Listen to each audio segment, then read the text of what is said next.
Eu estou feliz como raras vezes.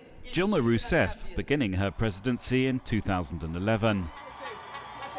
The country's first woman president, a former oil minister and chief of staff to her predecessor, President Luiz Inácio Lula da Silva.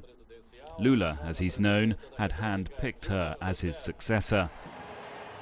He was the most popular president in Brazil's history, and millions of Brazilians were more than happy to follow his advice.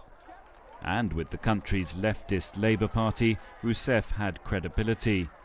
She's a former guerrilla fighter who had been imprisoned and tortured in the 1960s during Brazil's military dictatorship. For most of the first 3 years of her presidency, Dilma Rousseff enjoyed relatively high popularity. The economy was growing, albeit slowly, and the government continued to lift millions of people out of poverty. Relations with the US were often strained, particularly when revelations emerged that Washington's National Security Agency had targeted Rousseff's mobile phone. Relations with China seemed stronger. China is Brazil's biggest trading partner, and Rousseff is a major proponent of the BRICS grouping of Brazil, Russia, India, China and South Africa.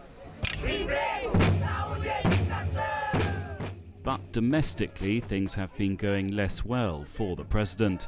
In June 2013, widespread protests erupted across Brazil, not directly against Rousseff, but against generally poor public services and corrupt politicians.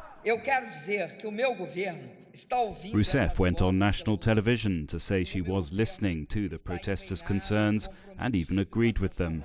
But the episode marked the beginning of a decline in her popularity. One thing both Dilma Rousseff's friends and allies do concede is that the president is by no means a natural politician. She doesn't have charisma. I mean, she's not like Lula. Lula has a great charisma, speaks very well in public, right? She doesn't have that. She does not communicate very well. She doesn't have charisma.